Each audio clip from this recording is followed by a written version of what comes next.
We're going to start with the absolute basics. You may think, show me something interesting, I know the basics. You may think you know this stuff, but the human thing is we don't know what we don't know. You don't know what you don't know. And if you don't understand this stuff, this basic stuff properly, it's going to come up and bite you later. I can guarantee it. So we're going to do everything, we're going to build the foundation properly. Everything is based on, every sophisticated thing is based on these basics. So we set the foundations. And we're going to start with timing and spacing. Two entirely separate things, which often get smudged together. And I've heard great animators arguing about the timing when they're really talking about the spacing, or arguing about the spacing when they're really talking about the timing. So we're going to separate these two. I got my first big lesson from Grim Natwick, the great animator who animated half of The Princess in Snow White.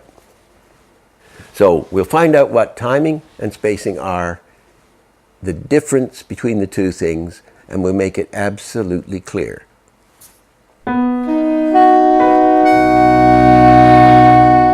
Somebody put me on to Grim Natwick, who was then 90, and Grim made it to 100, and he had a big party in Hollywood. Of course, he never knew they never knew him because he was so old. And he was a wonderful raconteur. He designed Betty Boop, and he was in animation all the way from the very beginning through Snow White, and then he worked with me in the end till he was 92 or something. And after his 100th birthday party with these 500 adoring animators in Hollywood, he rang up Chuck Jones, who he knew as a little boy. And he said, I'm not going to go for 200. So he was a very, very old guy. And he was an Olympic jumper, and he had these giant arms and great big shoulders, even when he was 90. So I must have met him, he was 89 or something. And I'll never forget it. It was in a Hollywood basement with kind of fir trees, and the twilight, the golden twilight's coming in the window. So half of it is in blue shadow, and half's in the orange twilight, and these big spatula hands. And I was asking, tell me about animation. Tell me what, if you could boil it down, what would you say it is? I mean, can you boil it down? And he says, well, animation, it's all in the timing and in the spacing. It's all in the timing and in the spacing. Strange. The Americans should have developed it. No, that was it.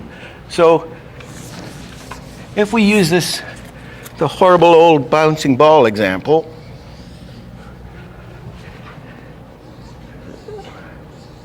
well, first, we're going to have the ball hit here, here, here, here, and here. So this is going to be boink, boink, boink, boink, boink. So it's going to go donk, donk, donk, donk, donk. Make that one closer. Boink. Okay. That is, let me do this in red. That is the timing.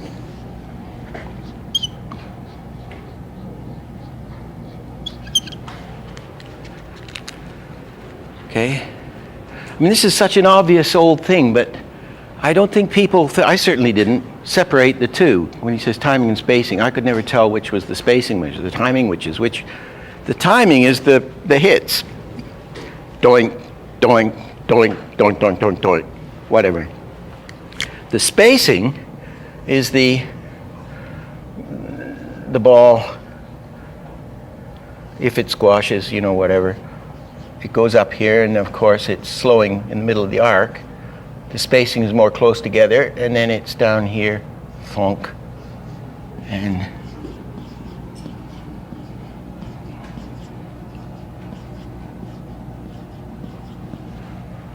okay.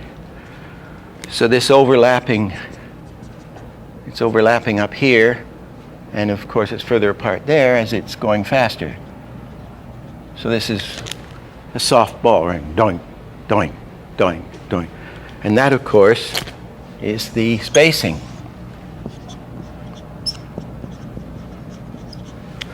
So when we're doing a complex character, such as me talking, and I'm going dump, dump, bump, the timing is the dump, dump, bump, right? The spacing is all the junk that's going on in between here. So I'll overdo it. Dunk, dunk, dunk. Is the clusters, are these things overlapping? Are they close together in here and then they're going far apart here? That's the spacing. So the most complex piece of action is just a combination of the timing and the spacing of it. Obviously, if the drawings are closer together, the ball will move slower. And when the drawings are further apart, the ball's moving faster. Here's a great way of showing the difference between timing and spacing. This coin takes 1 second to go across the screen.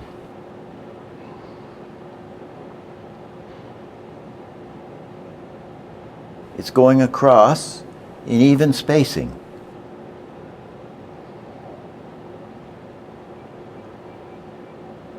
Now, let's take it across with uneven spacing.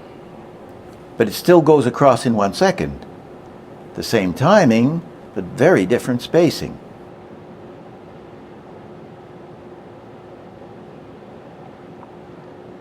Now let's see them both together. And we see something very interesting. Although it doesn't look like it, they start at the same time and they end at the same time.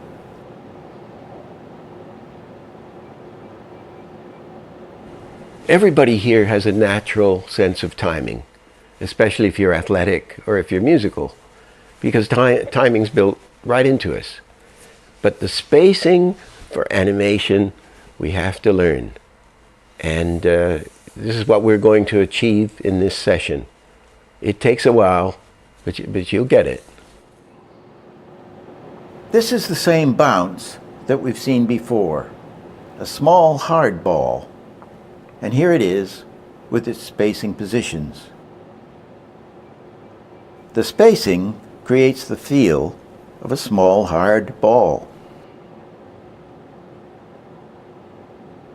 Now here's a squashy cartoon one.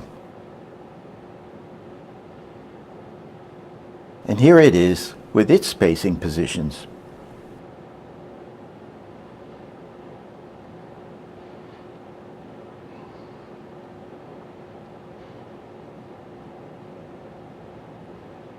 Now this is a larger, slightly soft ball.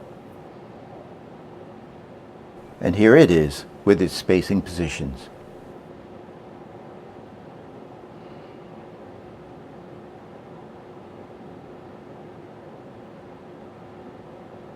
Now this.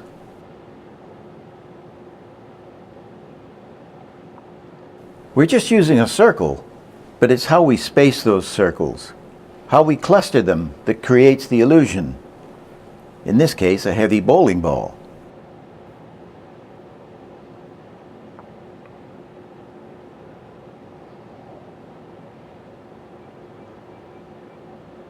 Here's a light ping pong ball. We know it's light because of the timing and the spacing.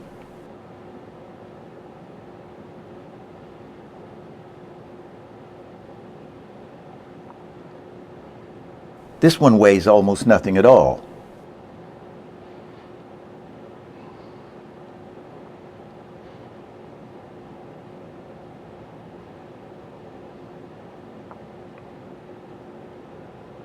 Now let's take out every other drawing, making it twice as fast.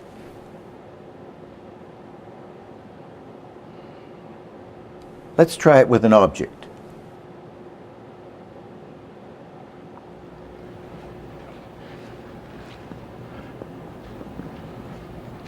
The chart. There was a if we take Mickey Mouse or something, or mouse that they all look the same at the time, and he's moving from here to here with the head, okay, and the hand is up here, and it's going to go down into here. And say he's got a tail that's going from there, and it's going to go down into here. You know, we have these charts on the drawings, right? Telling you the spacing of the drawings. They're either here or here. Grimm would have he would do an arc. You'd think that would be an arc. But then he'd put a little chart on it. Say it's like this. You know, it's just slowing into that. And then you have a different one on the nose. Maybe it was like that. And then you have an even one on the tail. And you have these little charts on the drawings. Everything doesn't happen at once. Our generic mouse is going to move the hand, the head, and the tail at different speeds. This is why they developed separate little charts. Different charts for different parts. The nose is going down uneven. The finger goes down, easing out and easing in, uneven. Say the tail goes down, even. Each part has different spacing, but it all takes place in the same amount of time.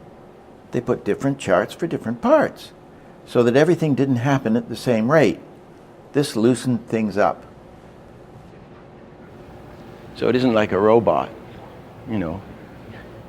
So you break everything up. Is that clear? Ken would always make me, I would always try to start drawing because that was what I felt most comfortable with. And he'd say, no, God damn it. He said, do the timing. And he would make me, I don't want to get on the exposure sheet yet.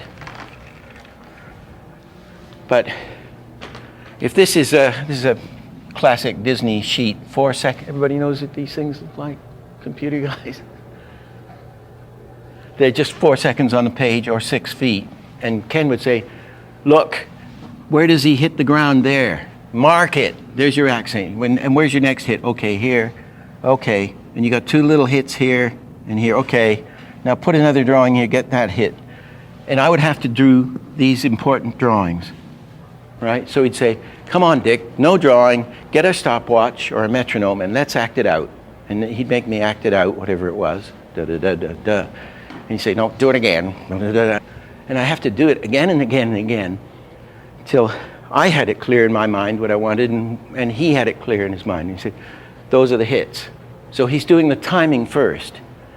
Then he's going to go in and animate it once he's got his keys, but we're coming to that. This is how the chart, how it got over to this part of the field. Everything will get clearer as we go. I have one question. For those of us that aren't familiar with animating on paper, these 2 drawings are going to be on separate sheets of paper. Yeah. Then where do the charts end up? Where do the charts go up? I mean, you're drawing them on one plane. On one page, either the first one or the last one. Okay. We would draw it on. And you Drawing put the one. frame numbers. Yeah. Okay. And we of course would probably put in some more drawings before we handed it to some poor assistant. Okay. I do want to. Yeah, that's how I don't know how Sure. you guys do that. Yeah. Well, we don't do it necessarily this way. Maybe we should. This is the history of charts. But whether you're drawing this or creating this in the computer, the principle is the same. Different parts, move at different speeds. I was lucky enough to know this guy, Dick Humer, which is odd. He was a Disney storyman. His name was spelled like this. And he was one of the main first story guys on Snow White, and he and Joe Grant were the story people on Dumbo, and he was also co-storied Fantasia and everything. But he had been the top New York animator doing Mutt and Jeffs in sort of in the 20s. And Dick was a good draftsman, and he also did comic strips, but rather good drawing and stuff. And he was the leading animator, and he would he'd do all the drawings. If he was doing drawing 1, and he would just do drawing 1, 2, 3, 4, and 5, right? And the head of the studio, Van Buren or whoever it was, said, "Gee, Dick, the work's wonderful, but we wish we could get more of it." And so Dick said, "Well, if you give me somebody else to put in here, to put in 2 and 4, put in the in-between drawings, I'll put in I'll get twice as much work done." So that was the invention. Dick invented the in-betweener. Said, because they used to just work kind of straight ahead, just drawing things. And then he would just do every other drawing. And then some other, or several people could just put in the in-between ones. If we have, drawing 1 is our extreme. I'm calling this an extreme. Not a key. This is important.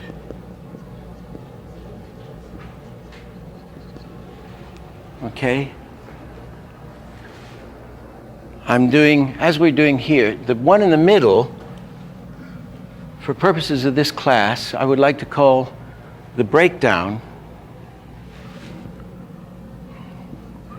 We spell it this way.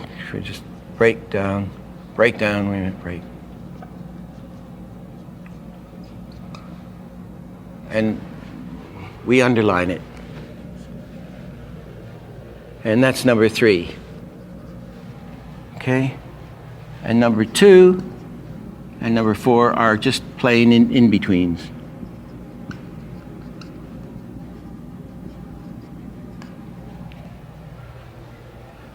If you want to be intellectual about it, an extreme is wherever you get a change of direction. Or you could say when you start an action or end an action. Let's do it again, calling it number 9. We're doing drawing 1, an extreme, number 9, an extreme.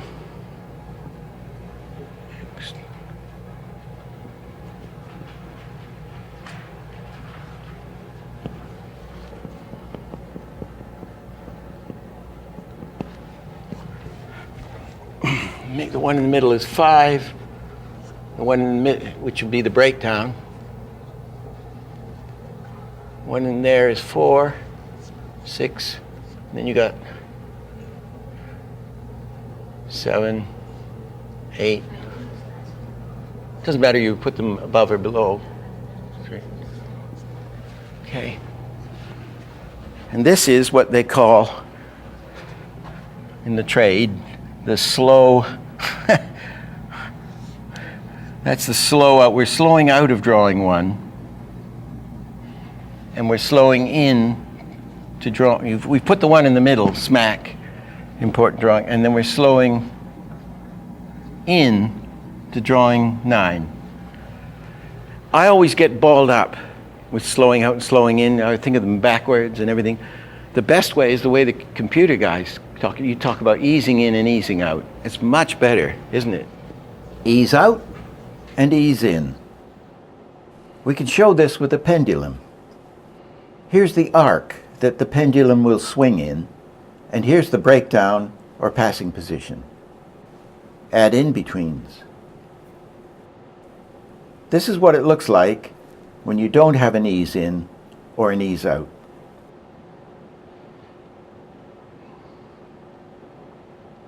Now we add a slight ease in and ease out both ends. And it's more convincing. Now we'll add in 2 more positions. Gives us a nice result.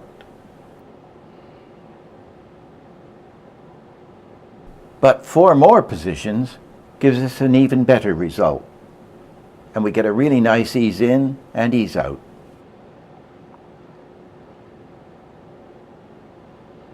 Let's do it with a finger. We're easing out of drawing 1.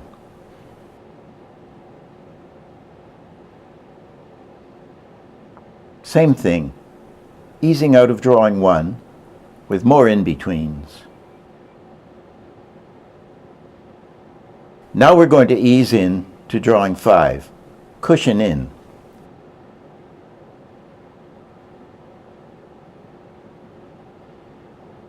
Now we'll ease in with more in-betweens added.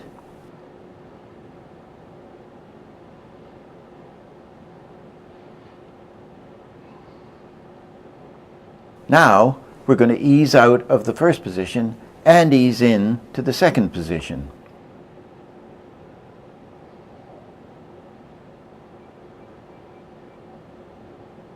We'll add in-betweens and it'll be even clearer.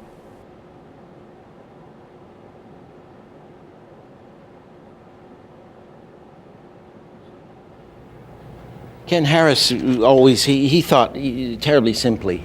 And he would say, we're cushioning. This would be cushioning. And if somebody throws you a baseball and you catch it, he'd say, well, cushions. You just cushion. So you're slowing in or easing in. Boom. I've seen California animators do almost as bad as this. If this is a Panavision screen, Panavision paper, they will do this.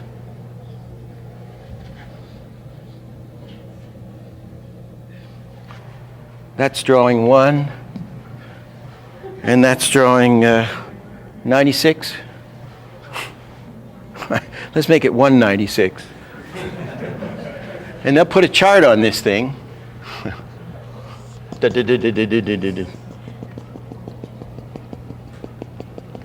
And they go play tennis, and you say, Jesus, look terrible. The assistant's no good. The assistant's no good.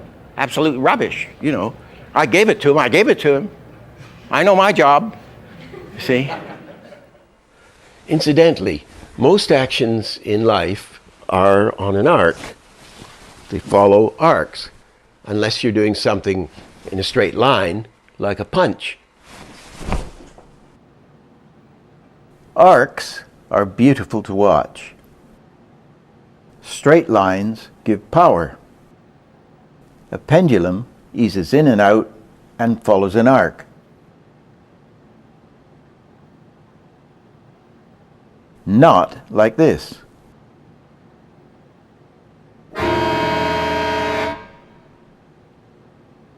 How are we going to in-between these positions? Do we join them up like this?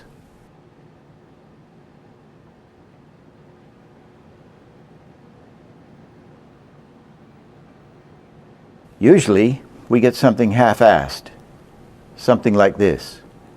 Neither one thing nor another, because the in-betweener doesn't understand arcs. When we really wanted this.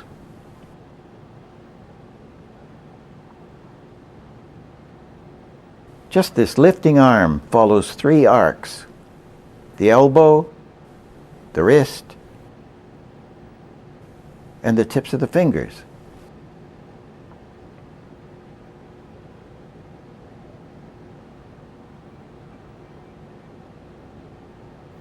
I got a job at UPA, and immediately after 2 or 3 weeks as head of trace and paint, they found I could animate.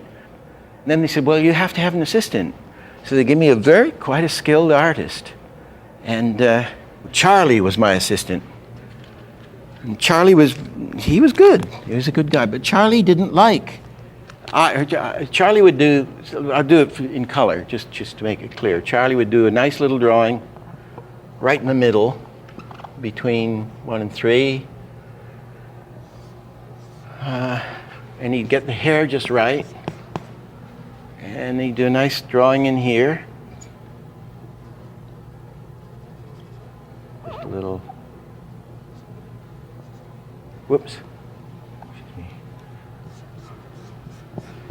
But Charlie didn't like the way Leo Salkin, the head of the studio, had designed the eyeballs. See? Charlie liked eyeballs that were like this. So for about 30 seconds of material, when it came out, you had the eyes on the screen doing this. Everything else was going, hello there, and it was going all the time. So I started doing all the drawings myself and got Charlie to work with somebody else, and I didn't learn until many years later how to use an assistant because I was terrified of this happening again. And we had it on the Rabbit because we were hiring people coming in off the street. There's drawing 1, this is drawing 5 of a coffee cup, which say is in the live action actor's hand. And the in-between, say the breakdown is a good drawing. The one in the middle would be like this because the guy didn't know anything about perspective. So of course you're going to get that on the screen. I mean, it was wild. Sometimes you'd even have them like that because they didn't know perspective. Well, you see it all the time on bad animation, isn't it? I mean, Milt, when he went to Disney early on, this would be 1934, I think he went, and he met the great Bill Teitler, and he said, how do you do, you know? And he said, I'm in the assistant pool, or the in-between pool or something. And Teitler says, oh yeah? How many scenes did you cock up lately? And that's how they were, these tough guys. So, wobble.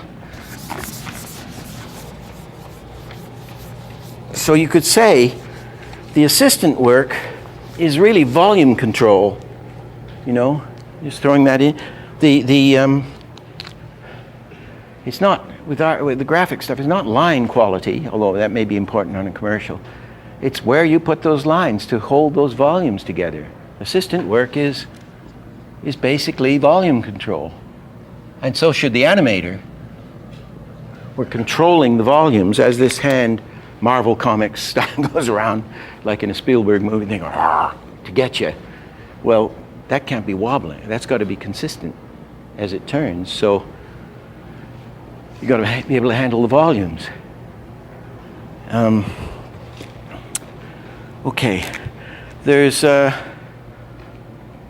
just incidentally, if an animator's doing this drawing, 1 is extreme, and he's going to number 4. If he's going to do position, he's going to put 2 in thirds, divisions 33 1/3% of the way towards there. He should not do that to the assistant. That's not fair. He should at least do drawing 1 and 2, say himself, and leave the assistant or in between to drop 1 in between those 2. It's not going to work leaving what they call thirds like that. Or he should draw 1 and 3, so the assistant can drop the 1 equal divisions in the middle. That's all. If the animator's lucky enough to have an assistant, he still does enough work to have ironclad control over the scene. This stuff may all seem very basic, but you will see how damned important it is when we start putting it all together in a sophisticated way. If we don't get this basic stuff right, we're going to build our house on a shaky foundation. Let's review. We've shown the difference between timing and spacing. We've shown how the chart was born. We've shown about easing in and easing out. We've shown volume control and arcs. Now the next session we'll be building on this. We'll start a scene and we'll find out, what do you do first? Then what do you do? What do you do after that? Then what's the third? What's the fourth? What's the fifth thing that you do? We'll tackle the work method, the ideal work method, and how to organize our material.